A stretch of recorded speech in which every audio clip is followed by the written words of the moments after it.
Welcome to The Nature of Work, a podcast brought to you by Mindbox Studios and Icon Coaching.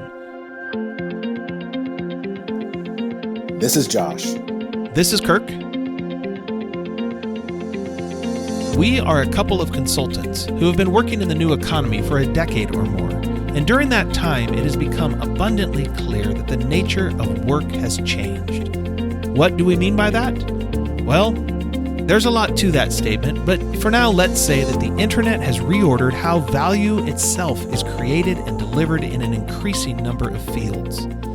This has happened over the last 30-odd years or so, and with more and more people working remotely and in teams diffused across multiple time zones, it appears that how we work is finally catching up to the internet revolution.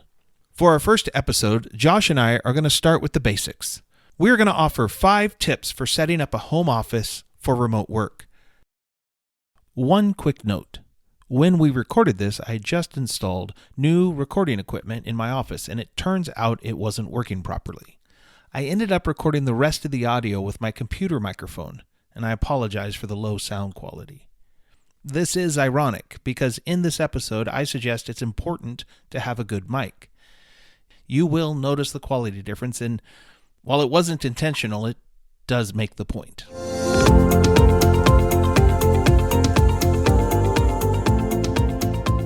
I know a lot of us probably just moved out of our office that has been beautifully set up and we're very comfortable in it. All of a sudden we find ourselves at home, at kitchen tables, on couches, in side rooms, and oh my gosh, this is uncomfortable. So that's why we want to walk through the process. It's the very first thing you have to do is get yourself set up in a professional manner in an office. So we recommend the very first thing you want to do is invest in good technology. There's some things you're going to have to go out and buy now that you're setting up to do remote work. And if you get this right from the beginning, it's going to make the experience for yourself, but also the other people that you're working with much, much better. One of the things that I learned when I first started to work online over Zoom, over Skype, FaceTime, things like that, is I wanted to make the technology as transparent as possible. I wanted to make kind of all the tech issues go away and just have room for just face-to-face connection with people. And so to do that, totally recommend getting a good high-def camera. If your computer or laptop doesn't come with one, they're like $60, maybe $100 to get a really good one. I use a Logitech that's fantastic, and it gives me a great sharp picture. When you get a good picture, you want to think about camera angle. Like, how's that camera going, facing you, and is it giving you a good view of yourself? It's like when you see profile pictures on social media. You get the people who do the phone angle where you can tell it's at chest level and shooting straight up their nostrils. And it's the same thing on a video camera. And this may be news to some of you, but we don't want to look up in your nose. It's just not on our to-do list for the day. Yep. So get a camera that you can position high enough to get a little bit of a down angle. One of the things I did is I went out and I bought a tripod that I keep around so that I can mount my camera in a way to get a proper angle. The next thing you want to do is think about your microphone. You're not really going to hear your microphone, but everyone you're talking to is, and you just want to get a good quality mic. Again, they are not expensive, but what you don't want to do is be using the microphone that came with the laptop. Those are almost always insufficient. What kind of mics have you used, Josh? So it depends on what I'm doing. So I have a broad mixture of phone calls and video calls, some on Zoom, some on Google Meet, and all kinds of other things. And so that oftentimes depends on my particular location and then the technology that I'm using. So I use sometimes just a wired, USB-C plug straight into the phone or straight into the laptop, little earbuds. They don't cancel any noise at all. But they do have the microphone that's positioned on the cable near my mouth, and that tends to work reasonably well for simple things. But sometimes I'm on a call that requires a little bit more audio quality, something where it's important to hear exactly what I'm saying, and I want to come off really professional. You may think a sales call or something like that. And in that case, an external microphone that I actually plug in, I found to work a lot better in those cases. Right. It does depend on the meeting, doesn't it? It does. There's meetings I have with people where I'm walking up and down the street with traffic noise going by, and I'm just on the pair of Apple earbuds, and that works fine. But I might be talking to. I've been on that call with you. You have. I'm talking to a collaborator or somebody that I've built a long-term relationship with. But when I'm in a sales call where I'm trying to make a good impression, or I'm trying to show a professionalism, sound quality is one of the big issues. And so I have I have an array of options that I use, a few different microphones. I think the thing when you're first getting started, though, is just pick something that works and then test it with someone. Make sure it's a pleasant sounding device. Actually, my video camera has a built-in microphone, and it is sufficient for almost all of my video calls, and it wasn't any extra money. Totally. The other thing that really matters about sound, though, is the room you're in. I don't know how many of you have been on video calls with people where they're in either a very noisy room where there's kids in the background, or their dogs are running around. Television, everything. Or possibly it's a television on, background noise. Or the room itself is very echoey. Like a dining room. It has this, yeah. And it creates a set of sounds, or it creates some reverb on your sound that is hard or difficult or just mildly annoying to listen to, and it lowers the quality of the call. So think about the room you're in and how it's set up. And you can find all of that out just by recording yourself. Open up a Zoom room, start talking to yourself, hit record, and then play that back, and you'll have an idea of what your audience, your customer, your vendor, your employees, your collaborators are listening to. One more thing with technology that's often overlooked, but you don't want to put too much emphasis on, is lighting. You sometimes get really sharp lighting from an overhead light or from a window or something like that. And so you end up looking like you're some evil master in a fantasy movie where half your face is in black, like the dark side of the moon. And the other half is really well lit. And sometimes you can't control that. And that can depend on time of day, if it's a window and all of that. But you can set up a little soft light. Some things I do when the quality of the light is really important to me. I actually have some clip lights that you just get at the hardware store. And I put a daylight bulb, a daylight standard LED bulb inside of it. And I'll actually put parchment paper over the outside with binder clips. And then I can set that off in the corner, and it gives really soft, diffuse light to the side of my face that might be a little bit more in shadow. It's not a spotlight. It's not, trying to give me light. It's trying to fill. What we call filler light in there. Right. So things like that you can do for, again, like a sales call, or sometimes what we do is when we're trying to work with a lead on a deal, we may record a little video, right, and include it in a deck and send that off. And in that case, the lighting actually matters a little bit. Again, you don't want to overvalue that. Same thing with the video position and stuff like that, but you want to show care inside those things. And lighting is an easy way, along with audio quality, to show that you care. It's a great thing to bring up, Josh, because the room that you just moved into was not designed for video conferencing. It was designed so that people could see what's on the desk in front of you or on the table. Exactly. And now you need light on your face. Exactly. It's just a little bit different than an in-person meeting. The last thing that I think to some degree is probably the most important, or at least the most important to me, is making sure you have a high quality and consistent connection to the internet. Yes. Speed matters.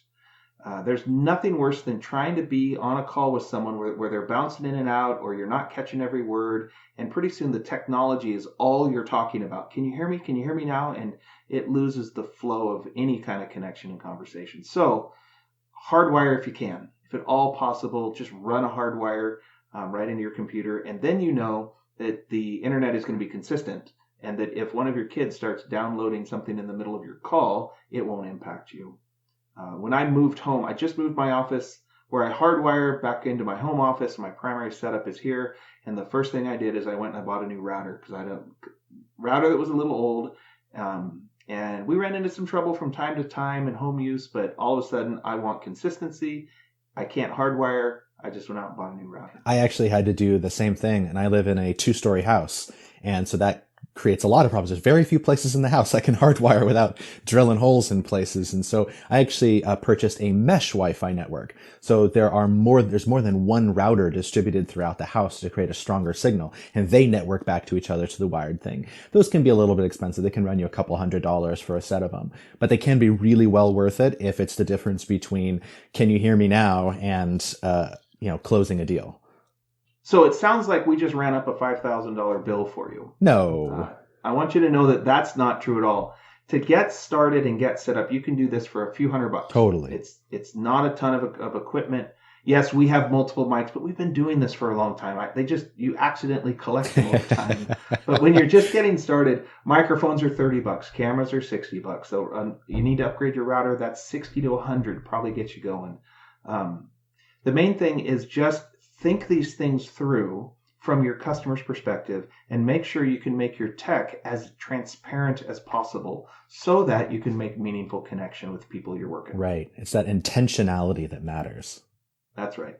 Then what? Okay, so you got a nice setup. You sound good. What's the next step, Josh? Well, the next tip is to actually set yourself up for success. And what we mean by that is you have all this great technology. And we mentioned that you need to have a space that's not echoey and so forth. But there's a lot more to it that comes into the personal psychology and the psychology of the people that you're working with. And it has to do with like, you need an office with a door. If you can at all do that, an office with a door, because you're going in there and you are at work. And at the same time, you're signaling to anybody else that you may live with in your house, your roommates, your spouses, your children, whatever, that you are now at work. You've crossed a threshold into a different place, just as surely as if you had gone to work. So setting up that space that you can set up as your own is really important. And a lot of things that go along with that have to do with how you're seating, having the right monitor or the chair or the desk or whatever it is. For me, I tend to move around quite a bit. It's just in my nature. I can't help it. So I have a sit-stand desk. That was something that was really important to me. No, I haven't had that for the, decade that I've been working remotely. That's something that I acquired in the last few years. It's been helpful to me as I can kind of bounce around a little bit, but that's important. Being able to have the keyboard at the right position. If I'm spending, 8 hours in this room, maybe not nonstop, but basically 8 hours a day in this room, I want to make sure that I'm not developing carpal tunnel, that I'm not getting a sore neck or shoulders or anything like that. Any of those problems that are just going to come about from not thinking through how you're interacting with the technology that you're using. Another thing is paying attention to how others perceive the space. So we talked about how you perceive the space a lot in terms of the technology and the pieces of equipment you have and sounding good and all that stuff in the camera angle. And the other things are things like, what do you see through the camera, right? And the backdrop. Your backdrop, right? What do you? Yeah, totally. What are people seeing when they look at you? You don't want to have a big empty room behind you and there's a wall 30 feet away that's full of stuff and you can see the kitchen island and the informal dining room table and a rug and the dog running across. The unmade bed and right and all of that. So the backdrop's stuff. important. You don't want any windows behind you because that's going to introduce a lot of light behind you and that's going to end up making you look like you've been grayed out in the witness protection program for your 2020 interview or whatever that's going to go along with that. So the backdrop can be important. Yeah. What are people seeing? It's also, if you are customer facing and you're doing this kind of work, the backdrop becomes part of your brand. In the same way that when you meet people in a professional conference room or when we meet people in office buildings, we think through, where are we going to meet? How do we want that to feel? The same thing happens online. Right. When you're in a conference, but you've got just this little frame that you have, that's it. That's all they're going to see, and think it through. So as an executive coach, behind me, I have a set of bookcases and I have a set of books in there that are part of the work that I do. If you were to go through my splines and my titles, my hope is that you go, oh, those are great books. And I've thought that through. I have a little statue and I have a bottle of scotch back there. Because you're a guy that men want to have a beer with. There you go. So you just think about those things and the color schemes. And again, it doesn't have to get complicated. This one is mostly about avoiding a set of pitfalls like what Josh was saying. Right. And a way to think about that is you're now working from home. That's the end of the sentence. You are now working from home. So move in. Right? This isn't like I'm just here for the afternoon and I'm going to take a couple calls, so I'm going to sit on the couch. This is, I am now working from home. And you have to think about it that way because all of those little touches that you were talking about, Kirk, of I'm going to have books behind me that signal this and the bottle of scotch that signals that. All of that stuff is intentional. And it's because you said, this is my space and this is how I want it to look. And this is where I am working. So actually move into your space and make it yours. The next thing we recommend, and this is really, really important, but often missed, and that is you want to set a routine. Right. It's amazing how valuable a commute is to establishing transition. Now, if your commute's 2 hours, you're going to love working from home.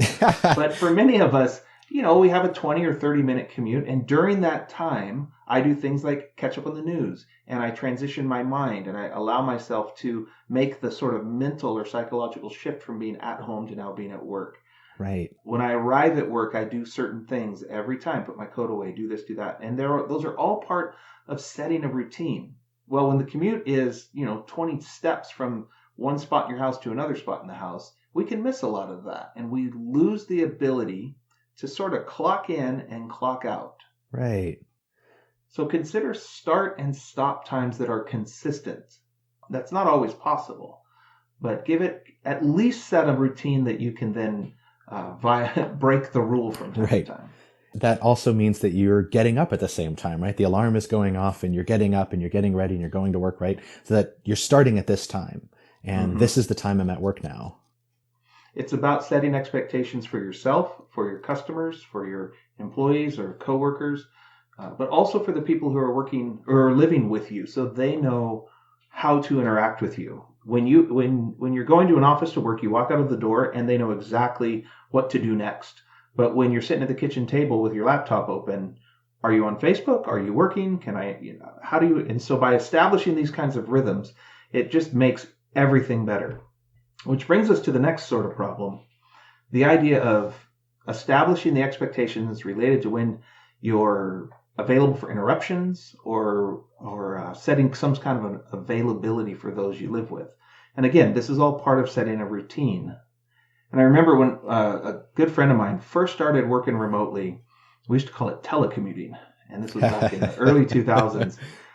And all of a sudden he was at home all day, and his wife was there and they had small boys, and he would shut the door, but then he would be interrupted by people all day long. And all of those interruptions break workflow and they break concentration. And they had to quickly go, wait, this doesn't work.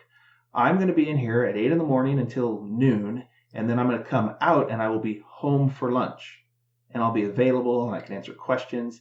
And then I'm going to go back in this room at 1 o'clock and shut the door, and then I'll be home for dinner later. His world was relatively routinized like that. But as a result of that, they knew when they could interrupt him and when they couldn't. And so you think about it kind of like, when would you make a phone call to someone who's at work? If I'm going to make a phone call to my wife who's at work, it kind of needs to be important. And there's a threshold where you cross it, and it's a negotiation between us, and then it's appropriate. But I don't call her just to chat. So establishing those sort of things is really, really important. And that's the kind of thing that, while it starts out as a negotiation, to use your word, it ends up becoming something that's just normal. Just like it's normal right now that you have that threshold for when you call your spouse at work. It'll become normal when you can and can't interrupt someone. And that won't be something that has to be constantly policed for the rest of your relationship, right? It's going to become just the state of things and accepted. Yep. Because you currently have a normal around all of these things when you're at home, but now you're going to be in a building that is both home and office. And that's the thing that you got to unravel. Which brings us this is a simple one. This is really, really small. Our fourth tip for how to work or set up a home office and work remotely is get dressed for work. That's deceptively simple though, isn't it? Yeah. How does that work for you, Josh? Well, you mentioned before when you were talking about start and stop times, like the value of the commute, right? And that used to be something that was important to me. I used to work a few days a week at a co-working space, and it'd take me like 35 minutes to drive there. And in that time, I would listen to podcasts. I'm an avid podcast listener, as I hope every one of you are for obvious reasons. And I would drink coffee or do whatever on that thing. And that was my time to like get in the zone. And while I was there, I was in the zone. And just as surely as I had to find a new place for that in my life, that's not something that went away. I just had to adapt to it. The psychology of going through that works the same every time I get dressed in the morning. Could I, quote, work from home while in pajamas? Yeah, I could. But I'm going to be thinking about not only myself, but my activities in a very, very different way. And I've seen a lot of posts recently from people who are working from home, probably for the first time. And they're doing a lot of this like, oh, I look very nice on the top, but I'm wearing pajamas on the bottom. And isn't that clever of me? And like, well, no, not really. I get why it seems that way, but at the same time, you're signaling to other people by sharing that on social media, I suppose, a lack of respect, but you're really signaling that to yourself. Mm-hmm. You're signaling that you're not at work, that this is somehow less than being at the office. It's not less than being at the office. It has the potential to be less than, it's the potential to be more than. But what we're shooting for is being at work, not being less than at work or more than at work. So it's really important to get dressed in the morning and say, I'm at work now. One of the things that like you and I were talking about before we started recording is the importance of putting on our shoes. That's for me is like, I can't actually really begin working until I put on my shoes. I'm wearing shoes right now. And I don't have to, it's carpeted room, but I put on my shoes because now it's like, all right, this is it. I'm in my space to do what I do best. And I think the key here is to establish for yourself those psychological shifts that allow you to take yourself seriously. It's often we do certain things in our pajamas, like relax, like enjoy a movie. Well, the behaviors that we associate with that aren't going to be really good for us at work. And so we want to shift. The trick is to find your rhythms with that. I'm the same as Josh. I have to put my shoes on, and then I know that I'm being serious.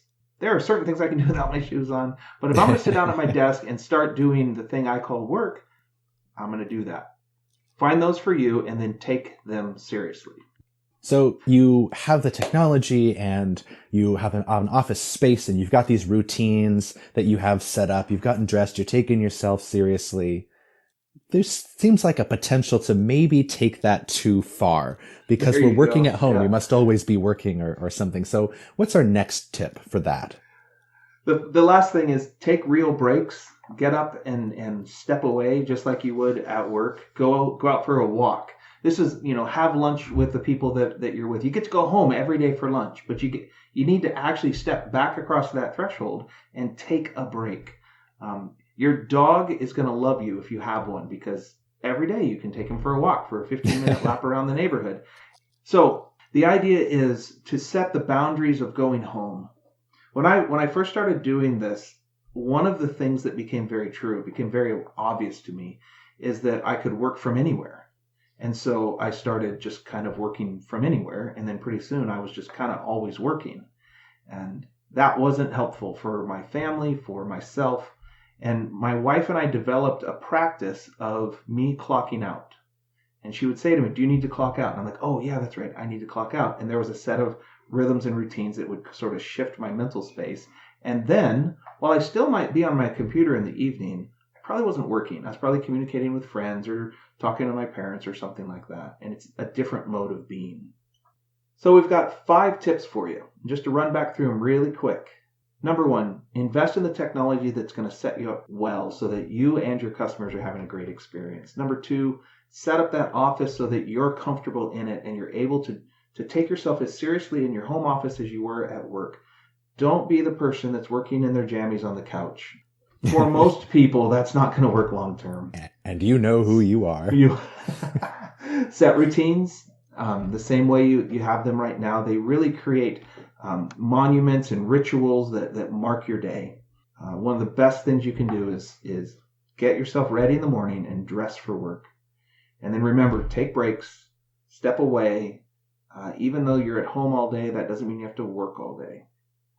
But that leads us to something that I think sits underneath this whole thing, or at least I run into with people all the time. And it's a pitfall. It's a mindset that people have that is really a pitfall.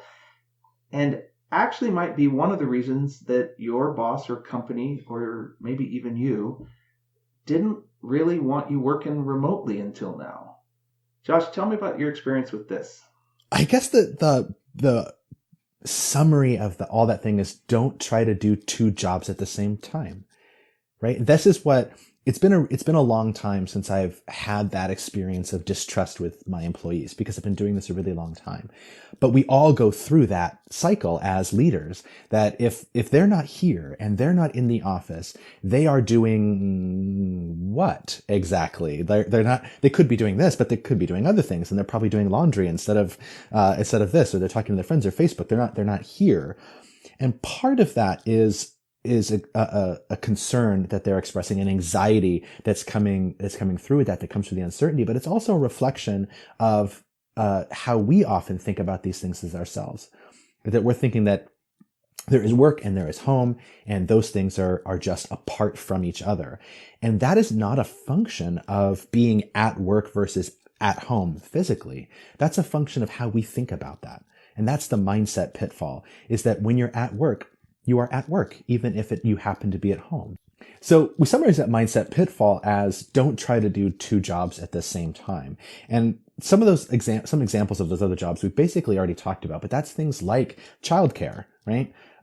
This is the old idea of, having your kids sick, and so you're going to work from home that day. When your boss, and we all know that what you mean by that is you're going to be stuck on childcare duty, and maybe you'll take a phone call if I happen to beg you or something like that. You're not actually going to be working from home. So don't try to do two jobs at once. Don't engage in the childcare. Don't engage in the pet care outside of breaks. Now's not the time to go visit with the neighbors, and now's not the time to watch television or anything else that's going to distract you from focusing on the important task that is your job. That's the reason you're there, and probably the reason you're even listening to this is because you're trying to figure out how to do it. And that's a way to set yourself off on the wrong track.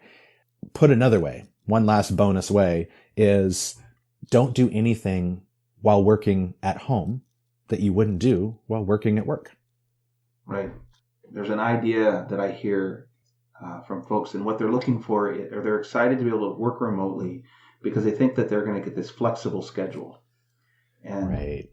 And it's true. It does create a more flexible schedule, and there are real ways to take advantage of that I would never personally want to go back to right. a sort of 8 to 5 rigid job. The challenge is that flexibility has a tendency to bend in one direction. What you're really saying is, I want to be able to go to my kid's recital or soccer game in the afternoon, so I want flexibility. And that's actually one of the benefits of this kind of work schedule. On the other hand, though, there are times when I have to work until 7, 8 at night, or I'm taking texts on the weekend, and it flexes the other direction. And it's important to keep that in mind, that you're actually building a life where you have the ability to work from anywhere and at any time. And so it takes more responsibility to stay focused when you're working, to be flexible and be with your family when it's time for that. Right. But it takes more responsibility, not less, to be able to work from home. And if you do that well, if you take that additional responsibility, there's nothing better. But we all know, like Josh was saying, when someone says, hey, something's going on in my life that's inconvenient, so I'm going to work from home today, that version of working from home devalues the whole project. It does. We know that what you're doing is probably about a 60% day. And right. if you're the one who's saying, no, I'm available, I can do it all, I can do childcare, and you need to take a look in the mirror on that one. But if you get this set up well, go ahead.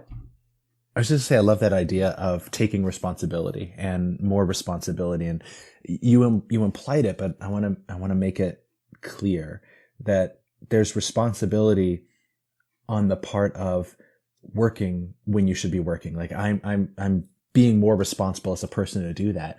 But then you also mentioned the responsibility on the flip side to know when it's not work time, and to take that responsibility to, I'm not going to check email now. Now I'm at dinner with my family, or it's a Wednesday evening, but we've just decided we're going to play a board game, or whatever it is that's personal time. And you have to have more responsibility in order to balance those two things really well. And I think that's a very interesting idea.